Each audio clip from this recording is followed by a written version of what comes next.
Tèmi aláyọ̀, alhamdulillahi rabbil alamin. Kí ló ń trending? Ẹ̀yin náà mọ̀ nǹkan tó ń trending. Ojú gbà mí tì fún àwa obìnrin. Ojú gbà mí tì fún àwa obìnrin. Ojú gbà mí tì fún àwa obìnrin. Ilé ti dàrú. Èṣù ti lo arákùnrin tó ń trend yìí. Èṣù ti lò ó láti ba ìgbéyàwó jẹ́ pátápátá. Ẹ̀yin tèmi, èṣù ti lo arákùnrin yìí láti ba ìgbéyàwó jẹ́ pátápátá. Ṣé bẹ́yìn ọkùnrin tí ẹ̀ ń rí lójú fídíò yìí ń sìn, ẹ̀yin náà gbọ́ bó ṣe ń ṣẹlẹ̀. Ọ̀pọ̀lọpọ̀ tó ní oore ọ̀fẹ́ láti gbọ́ English, wọ́n ti gbọ́ gbogbo nǹkan tó ṣe. Ọ̀pọ̀lọpọ̀ dẹ̀ ti wo fídíò. But fún àǹfààní ẹ̀yin tèmi tó jẹ́ pé Yorùbá nìkan ni ẹ̀ ń gbọ́, òun ni mo fi ní kí n explain níwọ̀nba, kí n dẹ̀ sọ reason mẹ́rin tí ó lè fà á tí ọkùnrin fi máa jẹ́ onídookudo báyìí. Ẹ̀yin tèmi, nígbà tí ti PDD tìlú Amẹ́ríkà tó ṣẹlẹ̀, ta ló lérò pé ó tún máa ṣẹlẹ̀ ní Áfríkà báyìí? Ta ló lérò pé ó máa ṣẹlẹ̀ ní Áfríkà, Equatorial Guinea? Ta ló lérò pé the kind of PDD máa ṣẹlẹ̀ ní Equatorial Guinea? Ẹ̀yin tèmi, tẹni tó dé la mọ̀ o, a mọ̀ tèèyàn tó ń bọ̀ o. Láìpẹ́ láì jìnnà tí Nàìjíríà náà fẹ́ wọlé wáyìí. Everywhere a ní àwọn tó ń ṣerú fetish báyìí.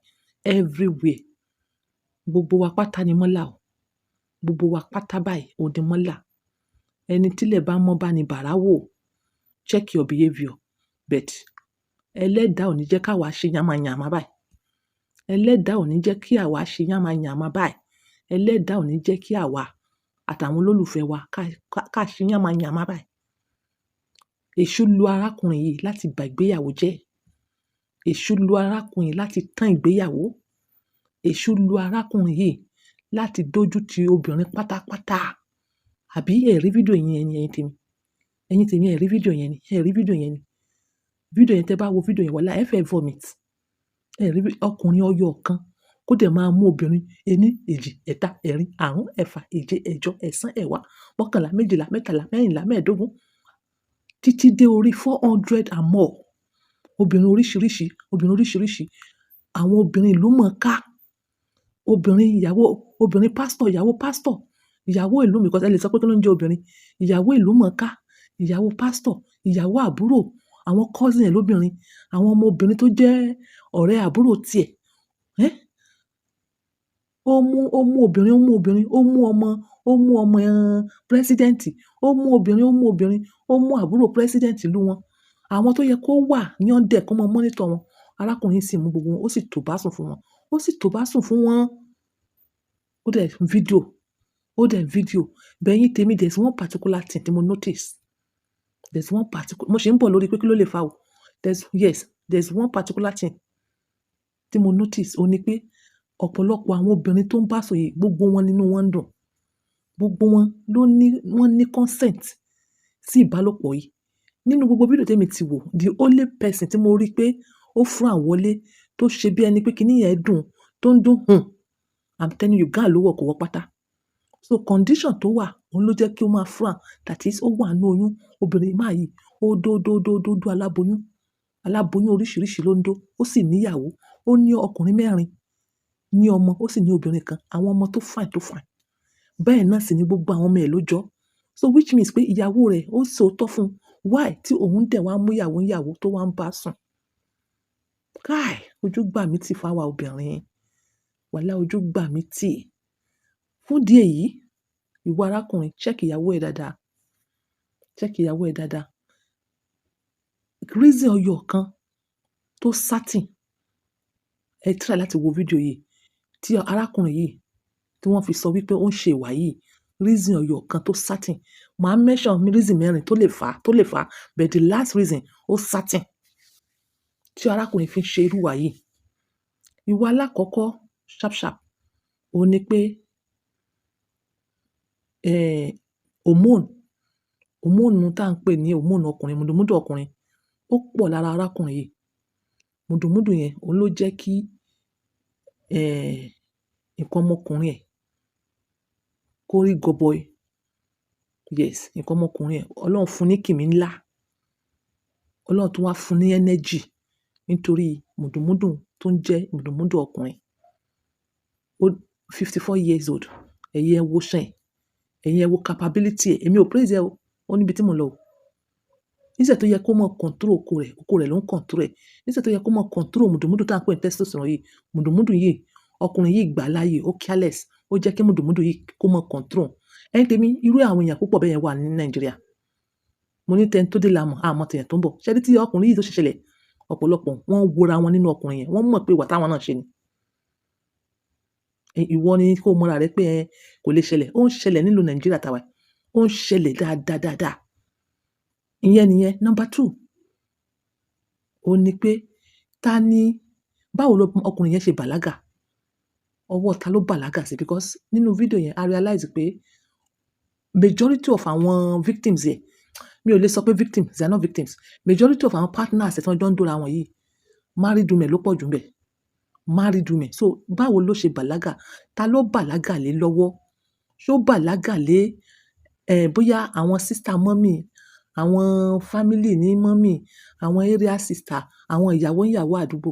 Ta ló bàlágà lé lọ́wọ́? Ta ló mọ̀ bóyá irú ọkùnrin yìí nígbà tó wà ní kékeré, òun náà wọ́n ti abuse ẹ̀? Yes, ọ̀rọ̀ tí mò ń sọ yìí, àwọn tí Ọlọ́run fún ní kìmí ńláńlá tó jẹ́ pé àti kékeré ló ti wà noticeable. Ẹ rí pé àwọn àǹtí àdúgbò wọ́n máa ń fẹ́ abuse irú àwọn ọmọ bẹ́ẹ̀. Mo mọ̀ pé mo ṣe ń sọ̀rọ̀ yìí, ọ̀pọ̀lọpọ̀ ọmọ kan tí mo sọ, wọ́n sì lè jẹ́rìí sí. Àwọn èèyàn t'Ọlọ́run fún wọn ní kìmí ńláńlá. Ṣé mọ̀ pé àti kékeré làwọn ọmọ yẹn ó ti gbé ọwọ́ ìkìmí ńláńlá yẹn, kíni nǹkan ọmọkùnrin ńláńlá àti kékeré ni. Ẹ rí àwọn àǹtí àdúgbò kan tó jẹ́ pé wọ́n mọ̀ fẹ́ abuse irú àwọn ọmọ yìí, tí wọ́n ti bẹ̀rẹ̀ sí ní kọ́ wọn ní ìbásùn, tí àwọn ọmọ kékeré ó ti mọ̀ bẹ̀rẹ̀ sí ní bá ìyàwó sùn láti kékeré. Kì í ṣe bí wọ́n abuse wọn ni. Bí wọ́n ṣe bàlágà nìyẹn. Ẹ rí pé nígbà tó bá kọ́kọ́ bẹ̀rẹ̀ sí ní ṣe wet dream, ṣó yé yín? Àwọn married woman yẹn, àwọn náà wọ́n fi mọ ṣe wet dream tiwọn. So kíni ó máa wá become like a fetish. Nǹkan tí wọ́n gbádùn láti máa ṣe nìyẹn. Ìyẹn ó lè wà bẹ́ẹ̀. Then number 3 point tí mo lè sọ, ó ní pé ó ní nǹkan kan tá à ń pè ní placenta. Tí wọ́n bá ti bímọ, ó ní bí wọ́n ṣe ń bury placenta. Bàbá ló máa ń bury placenta. Níbi tẹ́nìkan ò ní mọ̀ yàtọ̀ sí bàbá yẹn, bàbá lálùbọ́ríkà. Bàbá tó fẹ́ kán mọ bú ọmọ òun ní ọjọ́ iwájú. Bàbá tó fẹ́ kọ́mọ rẹ̀ yẹ̀yàkuyà kó yẹ onídookudo bí tarákùnrin yìí. Bàbá yẹn wà gbé placenta yẹn. Ibi tójú méjì ò ti ní rí, ó gbé lọ jìnnàjìnnà. Ibi tí ajá ò ti ní jẹ. Tí ajá bá jẹ placenta yìí, ọkùnrin àbóbìnrin tí ajá bá jẹ placenta yìí, bó ṣe máa ṣe ká nìyẹn. Bó ṣe máa ṣe ká nìyẹn. Ẹ rí wọn nínú obìnrin, bó ṣe máa dókòdókòdó, kò sí correction. Ẹ rí wọn lára ọkùnrin náà máa dódòkúdò, kò sí correction bí ti arákùnrin yìí exactly. So ẹ̀yin tó jẹ́ pé ẹ bá bímọ, ẹ gbé placenta yẹn anyhow. Arákùnrin kan, ó lóun ti ẹ̀ gbé síbì kan, òun ò ti rántí ibi tó ń gbé sí. Imagine placenta ọmọ ẹ̀. Báwo lo ṣe mọ̀ bóyá wọ́n lọ lò ó ní? Yes, Nàìjíríà la wà náà. Báwo lo ṣe fẹ́ mọ̀ bóyá ajá ti gbé placenta? Tájá bá gbé placenta ọmọ, tájá bá fi lè gbé tó lọ jẹ́ ọmọ yẹn, ó máa di onínàbì, ó máa dódòkúdò káàkiri, kò ní control. Lójúmọ́ la bí ó máa gún ṣọ̀ṣọ̀ṣọ̀ṣọ̀ bí wọ́n ti tì nǹkan bọ̀. Irú èèyàn tó bá jẹ́ obìnrin ni kò ní control. Tó bá jẹ́ pé ọkùnrin náà ni kò ní control. Ẹ̀yin ẹ wo irú ìdókúdò tọkùnrin yìí ń dó. Ó dó nú omi, ó dó, ó lọ jó lójú ọ̀nà, kò síbi tó kì í dó. Ó dó nú bedroom, ó dó ní toilet, ó dó ní, kò síbi tó kì í dó. Kò síbi tó ti ń dó àwọn obìnrin yìí. Kò síbi tó ti ń dó àwọn obìnrin yìí. In fact, ìkan nínú àwọn obìnrin tó dó, wọ́n jẹ́ ká mọ̀ pé ó parẹ́. I'm not sure about that. But wọ́n jẹ́ ká mọ̀ ní obìnrin tẹ́ ń wò yìí. Wọ́n ní rumor has it that ó parẹ́. Because ojú ẹ̀ hàn gedegbe. Àwọn míì nínú wọ́n ti ń fọwọ́ bára wọn ṣeré kọ́kùnrin yẹn gan tó wọ bẹ̀. That means wọ́n wà knowledgeable of what they are doing. Okay, ṣé irú act yìí, wọ́n ní consent náà. Wọ́n lè gbé ọkùnrin yẹn lọ sẹ́wọ̀n torí act yìí. Ọkùnrin yẹn ó lọ ẹ̀wọ̀n briefly nítorí fraud related issue ni, kì í ṣe nítorí àwọn obìnrin wọ̀nyí. Ìwọ ọkùnrin tó bá jẹ́ pé wọ́n bá ìyàwó rẹ̀ sùn, wọ́n bá sùn gbé nìyẹn. Kò sí law tó sọ wípé wọ́n bá ìyàwó sùn, àbí tó bá ìyàwó sùn, iye ọdún tó máa ṣe lẹ́wọ̀n lélẹ̀. Kò sí law yẹn. Ìwọ ni kó mójútó nǹkan t'Ọlọ́run fún ẹ. Number 4 reason, ẹ̀yin tèmi time ń lọ. Yes, rumor has it pé arákùnrin yìí ó ń ṣe habit yìí nítorí pé ó ní àrùn kògbóògùn. Rumor has it pé ó ní àrùn kògbóògùn. Òun ló fi ń ṣe bẹ́ẹ̀, ló fi ń tò fún wọn lọ́yọ̀ ọ̀kọ̀ọ̀kan. Ẹ̀yin náà rí nínú gbogbo fídíò yẹn, kò ṣe ètò wọ rọ́bà dáàbòbò. Kò sí ètò wọ rọ́bà dáàbòbò. Ó ń gbé lọ steady ni. Ìyàwó arákùnrin yìí ni mo pity. Bákan náà, nítorí ọkùnrin yìí, a ní láti wà careful nípa àwọn ọmọ Equatorial Guinea àti gbogbo ìlú tó ń jẹ́ Equatorial Guinea lápapọ̀. Nítorí pé kíni, ẹ̀yin ẹ wo numbers of women tí arákùnrin yìí ti bá sùn. Ẹ dẹ̀ wo bí wọ́n ṣe máa tó lọ, wọ́n ṣe máa tó lọ, wọ́n ṣe máa tó lọ. Yes, fún ìdí èyí, ìwọ tó bá ti lọ ṣe ìbásùn tó sure nítorí prevention against HIV/AIDS, òògùn kan wà tí wọ́n pè ní PrEP. Ó ti wà, that is to say, ó ti wà open. O lọ bẹ́yàn tó, you're not sure of the person. O ti lọ bá a sùn, o dẹ̀ lo protection. Yes, máa jẹ́ kí òògùn PrEP yẹn, ìwọ tó gbádùn tó like ìbálòpọ̀, máa jẹ́ kí òògùn tá à ń pè ní PrEP yẹn, máa jẹ́ kó wà nínú báàgì ẹ̀ or nínú kéèsì ẹ̀. Tó bá ṣe ìbálòpọ̀ tó jẹ́ pé o ò sure èèyàn náà, tètè lò 1 hour after sex, tètè lò. Kò ní pé 1 hour, immediately tó bá ti lò, tó bá ti ṣe ìbálòpọ̀, tètè lò. Yes, tó bá fẹ́ more information, you can Google it. Maybe ó tiẹ̀ máa rí ni, or kó ask àwọn healthcare. Ẹ̀yin tèmi, ọ̀rọ̀ yìí lágbára fún láti round up fídíò mi. Nítorí àwọn tó ń ṣerú wá yìí Nàìjíríà, àbẹ́yìn tẹ fẹ́ emulate, tẹ fẹ́ practice, ìwọ tó fẹ́ gbẹ́wù burúkú wọ̀, torí tí mi bá sọ lè kò dáa. Mo fẹ́ kó máa load àwọn fídíòs yìí. Èmi kẹ́ wo how disgusting tó jẹ́. Ọdún mo mọ̀ pé èèyàn ọ̀pọ̀lọpọ̀ ti wò, bẹ́ẹ̀ máa load ẹ̀. Máa load ẹ̀. Èmi sórí Telegram mi upon by 2. Ẹ subscribe, ẹ like, ẹ comment. Tẹ́ bá wá wo fídíò yẹn tán, ẹ wá wo fídíò mi ibi tí wọ́n ti jó arákùnrin kan ná nítorí pé ó bá ìyàwó sùn. Tó bá wo fídíò tí wọ́n ti jó èèyàn kan ná yẹn, ìyàwó ò ní wò ẹ́ mọ́. So ẹ kóra yín ní ìjánu. Nítorí ẹni kọ́, nítorí ọ̀la ni. In fact, at this point, mi ò mọ̀ nǹkan tí mo lè sọ mọ́ nípa àwọn obìnrin. Mi ò mọ̀ nǹkan tí mo lè sọ mọ́. So ìwọ tó rí pé, okay, mo fẹ́ sọ kinní kan. Ṣé ẹ rí àwọn obìnrin tí arákùnrin yìí bá sùn, wọ́n show happiness. Ó fi show pé kì í ṣe pé nítorí owó gangan nípa. Nítorí pé ọ̀pọ̀lọpọ̀ ìbálòpọ̀ tí arákùnrin yìí ń bá wọn lò pọ̀, wọn ò rírú ẹ̀ nílé. Wọn ò rírú ìbálòpọ̀ yìí nílé. Some of you men, you are too busy. Ní time ìyàwó yín. Òun ló fà tí wọ́n fi bá yín dó ìyàwó yín. Ẹ wo time tí màá yìí tó create fún àwọn obìnrin yìí. Ẹ wo time bó ṣe ń bá wọn sùn, ló ń jètè, ló tún tọwọ́ bọ̀ wọ́n lábẹ́, ló ń ṣe oríṣiríṣi eré ọkùnrin romance, ló ń ṣe fún ìyàwó. Èmi ò support nǹkan tó ṣe o.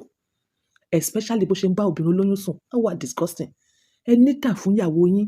Ẹ create time ìbálòpọ̀. Mo sọ nínú àwọn videos mi. Kò í ṣe gbogbo ìgbà la máa ṣe straight to the answer. Ìgbà míì wà ní kitchen, o lè ṣe straight to the answer. Ìgbà míì create time tẹ́ máa wà lórí bẹ́ẹ̀dì. Ẹ máa ṣe romance, ẹ máa jètè. Jẹ́ kí ìyàwó ẹ tó bá sílé, jẹ́ kí ìyàwó rẹ miss ẹ.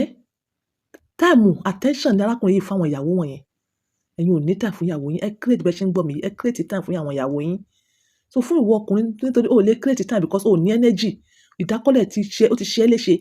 Ó la fi máa ń polówó product pé okay o, bóyá báyìí ló ń ṣe ẹ́ o, bóyá báyìí ló ṣe ẹ́, mójútó sickness ẹ o, tọ́jú ìdákọ́lẹ̀ o. Okay, ó sọ pé o ti lò ló ti sú ẹ. Ṣé o ti try to upon by 2? Yes, mi lè ṣe kí n má polówó tí ọ̀rọ̀ báyìí bá jáde. A fi help ìdílé ni. Ìdílé púpọ̀ dẹ̀ ti jó orí ọ̀fẹ́ product mi. Tó bá wá nífẹ̀ẹ́ sí product mi, o lè contact mi. Kán tó bẹ́ẹ̀ dóyàwó rẹ tán. Kó lè contact mi lórí 07015100651. Arákùnrin yìí sì, rumor tí wọ́n sọ pé bóyá pé ó ní àrùn kògbóògùn yìí, ọ̀pọ̀lọpọ̀ obìnrin ti kú fáwọn ọkọ alálùbáríkà. Ẹ monitor nǹkan tọ́nà fún yín o. Ẹ monitor, tí wàá mọ monitor obìnrin. Obìnrin gba monitoring. Èyí tó bá ti rìn rẹ́dẹ̀rẹ́dẹ́ tí kò tẹ́ lọ́rùn, ìwọ wá nǹkan ṣe sí. Ọ̀rọ̀ mi ò jù bẹ́ẹ̀ lọ. Bye for now.